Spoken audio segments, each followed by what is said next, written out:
สบายចិត្តណាស់ពេលដែលឃើញពុកម៉ែបងប្អូនប្រជាពលរដ្ឋខ្មែរក៏ដូចជាអាជីវករលក់ដូរទាំងតូចទាំងធំនៅពេលដែលផលិតផលរបស់កូនខ្មែរក៏ដូចជាស្នាដៃខ្មែរឬក៏ផលិតដោយខ្មែរ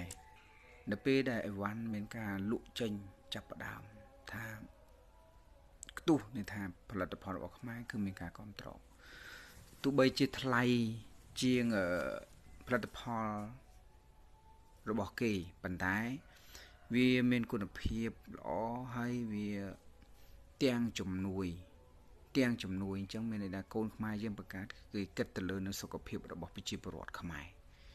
ទោះបីជាតម្លៃវារឿងថ្លៃជាងគេបន្តិចមែនប៉ុន្តែគេគិតទៅលើនៅសុខភាពរបស់ប្រជាពលរដ្ឋខ្មែរស្រឡាញ់ប្រជាពលរដ្ឋខ្លួនឯងបាទអ្វីជាពិសេសទៀតលំហនៃប្រាក់ចំណូលប្រាក់ចំណេញគឺវា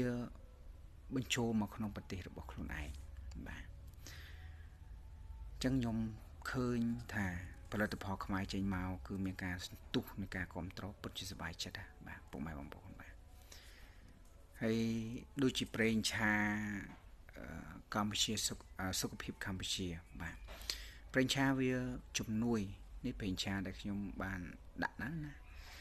ប្រេងឆានេះជំនួយទៅដល់បេះដូងពុកម៉ែបងប្អូនបាទហើយមិនត្រឹមតែប៉ុណ្ណោះក៏មានការលួងចិត្តពុកម៉ែបងប្អូនជាអតិជនគ្រប់គ្រងផងដែរឬក៏អតិជនដែលប្រើប្រាស់ផងដែរគឺមានដូចជាផ្ដល់ជារង្វាន់ដល់ពុកម៉ែបងប្អូនទៅវិញបាទអញ្ចឹងមានន័យថាបងប្អូនបានទាំងប្រេងឆាដែលមានគុណភាពល្អជំនួយដល់សុខភាពយើងហើយបានត្រឹមមិនត្រឹមតែប៉ុណ្ណោះទេពុកម៉ែបងប្អូនបានទាំងការលួងចិត្តពីប្រាក់រង្វាន់ផងដែរបាទកន្លែងនេះពុកម៉ែបងប្អូនមានការខ្ទុះក្នុងការគ្រប់គ្រងមែនទែនហើយចំពោះខ្ញុំក៏សប្បាយចិត្តបាទសប្បាយចិត្តដែលពុកម៉ែបងប្អូនមានការគ្រប់គ្រងបែបហ្នឹងបាទចឹងសង្ឃឹមថាពុកម៉ែបងប្អូននឹងបន្តគ្រប់គ្រងរាល់ផលិតផលរបស់ខ្មែរបាទដើម្បីខ្មែរទាំងអស់គ្នាបាទហើយក៏ដូចជាសុខភាពខ្មែរ